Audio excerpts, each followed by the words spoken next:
Today, I'm going to tell you why vegans should be happy about the woke arguments against veganism, which are, by the way, still very flawed arguments. Arguments like veganism is colonialist, racist, classist, etc.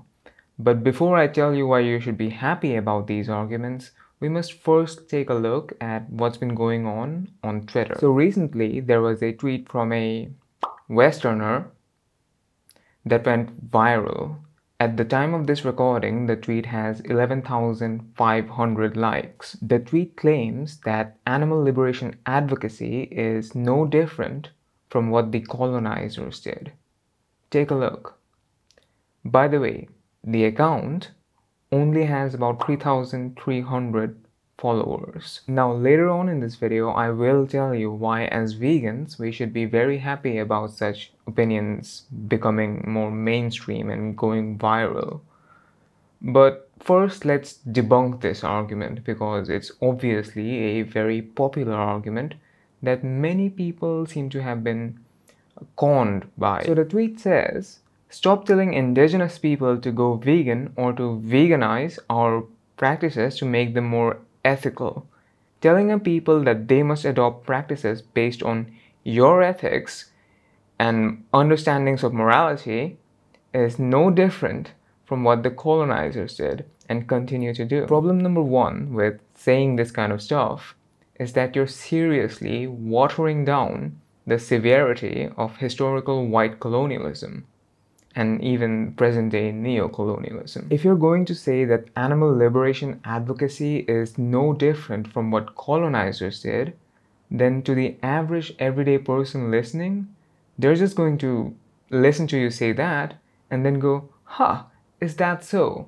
Well, it wasn't so bad then, now was it?" If you're lucky and they take a slightly more negative outlook, which you would want them to take, then they might even say, "Huh, you know what? I don't like the vegans. They're very annoying people. What's up with this animal rights and stuff? I don't like that. It's annoying me." But, they're not killing people. Like, I can see them. They're not killing anyone. Is this what the colonizers did? Well, good to know. At least they were not like the Nazis killing millions and millions of people. But the thing is that the colonizers were very much like the Nazis. In my country, India, colonizers killed about 30 to 35 million people. I know that, like I've studied this subject extensively, so I'm pretty confident about that number. Now, admittedly, I'm not as well read on Western history, but I do know enough, and I have studied that enough too, to know that European colonizers killed millions of people in the Americas as well. Correct me if I'm wrong. By saying that what animal liberation advocates do is no different from what the colonizers did, you're watering down the severity of some of the worst crimes ever committed against human beings. Why are you doing this? Secondly, what you're advocating for is something called cultural relativism, where people from one culture cannot criticize the practices of people from another culture. But if you're going to say something like that, if you're going to espouse cultural relativism, it follows that you cannot condemn, for example, caste-based discrimination in India. If some upper caste Indian is discriminating against lower caste Indians, you have given up your moral right to criticize that if you're going to hold on to the reasoning that unless you belong to a certain culture, you have no right to criticize aspects of that culture. I really hope that if you ever come across caste-based discrimination, I hope you say to the upper caste Indian, "What you're doing is wrong. Stop that right now." I hope you wouldn't say, "I'm not part of that culture, so I have nothing to say about that."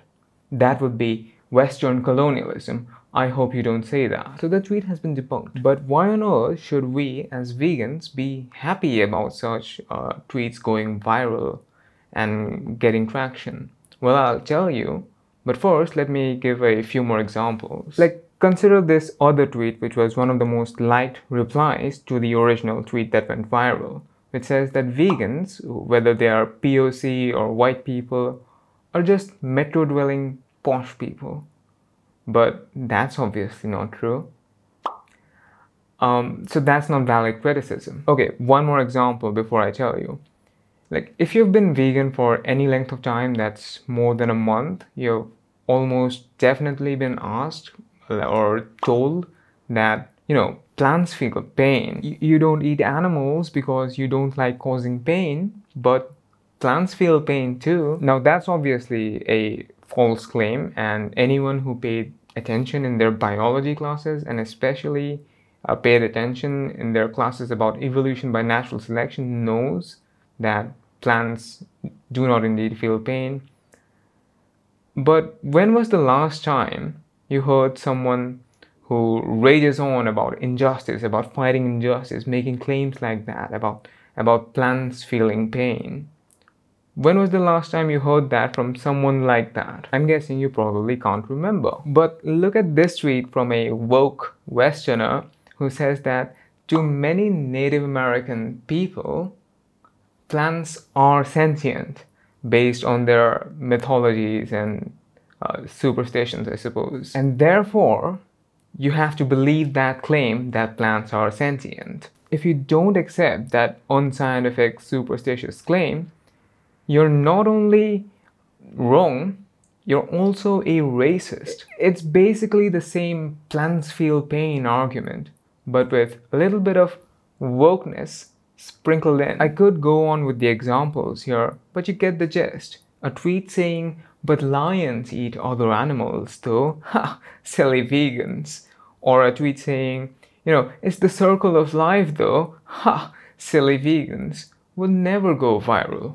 Nor would any tweet making this sort of old anti-vegan excuses. Why not? Because now people can see through the flaws in those arguments.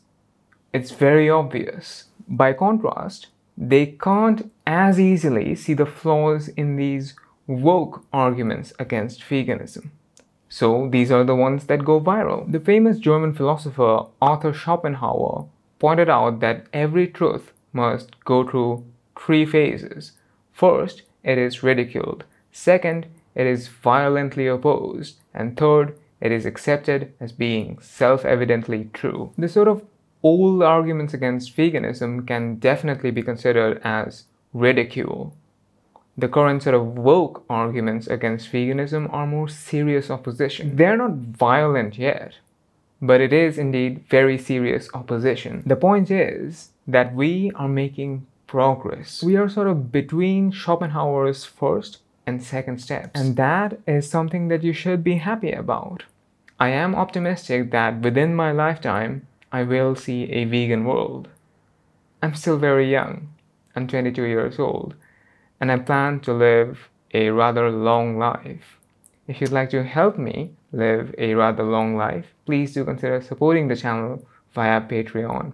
You do receive exclusive benefits in return, and you can do that by clicking this link. This is the video YouTube thinks you like the best. Do leave your thoughts in the comment section down below, and I'll see you there. I'll be in the comment section for a while after publishing this video.